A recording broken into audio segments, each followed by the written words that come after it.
আশা, নিজেকে এভাবে কষ্ট দিও না। রিপোর্ট তো বলে না যে সব শেষ। একটু সময় নাও। কত সময় সাগর? মা কি ভাবছেন সেটা ভেবেছো? উনি মুখে কিছু না বললেও আমি জানি উনি একটা নাতি বা নাতনির জন্য। আশা, এদিকে এসো, আমি করছি, তুমি বিশ্রাম নাও। বৌমা, চলো আজ দুজনে একটু বাইরে থেকে ঘুরে আসি। মা, এখানে কি করছি আমরা? তুই কি ভাবিস আমি তো শুধু একটা নাতি পাও হিসেবে দেখি? মা, আপনি এখানে কি করছেন? এটা আমার নিয়মিত কাজ। আশা, এই জামা কাপড়গুলো নিয়ে। ধন্যবাদ। তুই কি ভাবিস আমি তোকে শুধু একটা নাতি পাওয়ার মাধ্যম হিসেবে দেখি?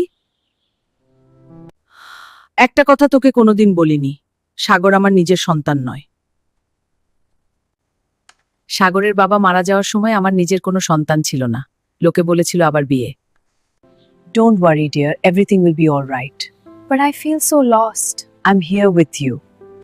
সাগরের বাবা মারা যাওয়ার সময় আমার নিজের কোনো সন্তান ছিল না। লোকে বলেছিল আবার তারপর করতে, নয়তো একটা বাচ্চা নিয়ে আসতে।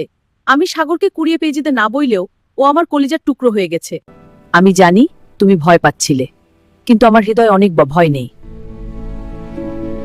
মা, আজ রান্নাঘরটা কত উজ্জ্বল লাগছে। হ্যাঁ, সাগর বাসায় ফিরলে আমি গান গাই, তুমি রান্না করো। ঠিক আছে, গান গাই।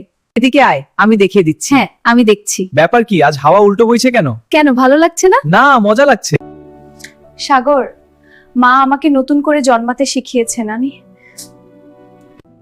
বুঝেছি মা হওয়া মানে শরীর নয়, মা হওয়া মানে এক টুকরো পবিত্র ভালোবাসা। কি হয়েছে মা, কাঁদছিস কেন? মা, খুব কষ্ট হচ্ছে। আমি তো আছি, সব ঠিক হয়ে মা, কি হয়েছে? সাগর, তাকাও আমার দিকে। মা, তুমি ঠিক আছো? হ্যাঁ বাবা, এ বাড়িতে এখন থেকে শান্তি। এই বাড়িতে এখন থেকে আর হাহাকার নয়, বরং ভালোবাসার পর্দা থাকা কেন।